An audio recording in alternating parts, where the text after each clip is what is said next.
All right, thank you, Chase. Good morning. It's so good to see you and meet you. Thank you. Hi. Hey. Hi, nice to meet you guys. So glad to be here with some new faces. Okay, so right now, as you're watching this, your body is performing millions of operations every second without you thinking about it once. And today we are going to talk about the amazing machine that is the human body.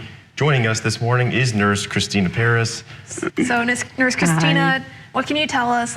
Tell us some fun and amazing facts about the human body. What do we need to know? Yeah, absolutely. So some really cool things. So when we talk about anatomy and physiology, anatomy is the body's structure. Physiology is how it works, how your cells and systems all work together. So the human body has approximately 37 trillion cells. Isn't that crazy? The nervous system alone runs at over 200 miles per hour, so like super fast. The surface of your lungs is about the size of a tennis court. So if you were to open up all of the surface, your heart beats 100,000 times per minute, pumping over 2,000 gallons of blood in a day, which is crazy. Your body typically has about 8 to 12 pints of blood in it. And you have 11 major organ systems to include cardiovascular, endocrine, digestion, nervous system, reproductive, respiratory, lymphatic, urinary, integumentary, that's the skin, circulatory, lymphatic is your, like your health, your immune system, musculoskeletal, of course, the muscles and bones. So lots of things go to into the body systems. Okay. So I didn't actually know some of that. I did study anatomy at school, but I didn't actually know a whole lot of that. Yeah, there's lots of things that go into the human body. It's very sophisticated. Yep. Yeah, and I didn't even really, a lot of those things I didn't really know either, but I know that when people kind of want to get healthy and stuff, they have to kind of keep up with the maintenance of their body. Can you give us some general maintenance tips for people who might be trying to work out or get a little more healthy? Absolutely, and you're right, just like a car needs maintenance, our body needs maintenance as well. And so the first thing you wanna do, of course, is fuel it right. We wanna eat lots of good, nutritious food. Your body rebuilds itself literally from what you eat. So you wanna aim for colorful plates.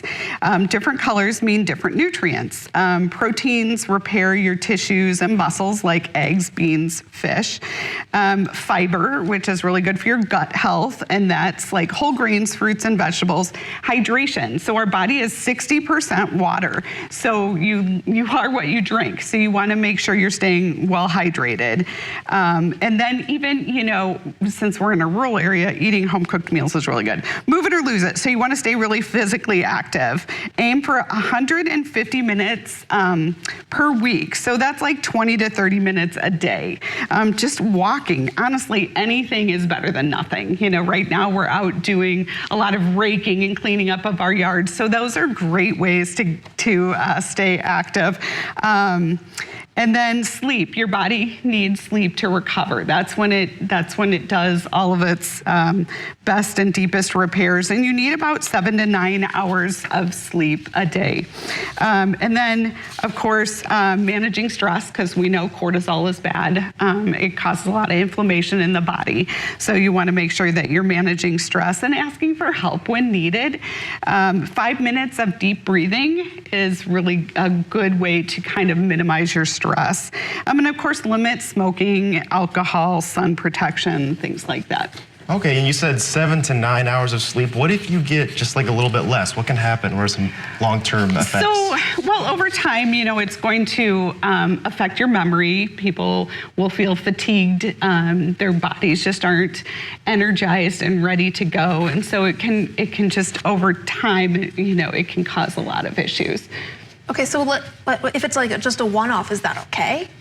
Oh, sure. Yeah, you could do that if you're not getting enough sleep. And it's, they say you can make it up, although I've heard that that's not true.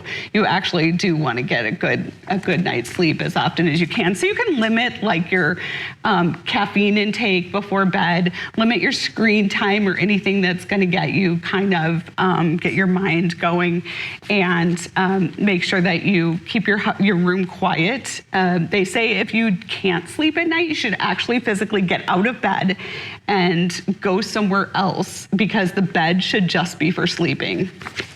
Okay, and then like, I know you mentioned some issues, so like what are some warning signs that we need to look out for? Absolutely. So you definitely want to go in and see your doctor if you become short of breath, if you have chest pain, you develop a fever, weight loss that you just have no known cause for, confusion, any kind of stroke-like symptoms. So, facial drooping, arm weakness, speech difficulty, anything like that that you're noticing. The big thing is things that happen suddenly. So sudden loss of vision, sudden shortness of breath. Any shortness of breath, you should go talk to your doctor. Any chest pain. Some people will just have like little 30-second chest pains. And so anything, you want to go and make sure you see your doctor. Okay.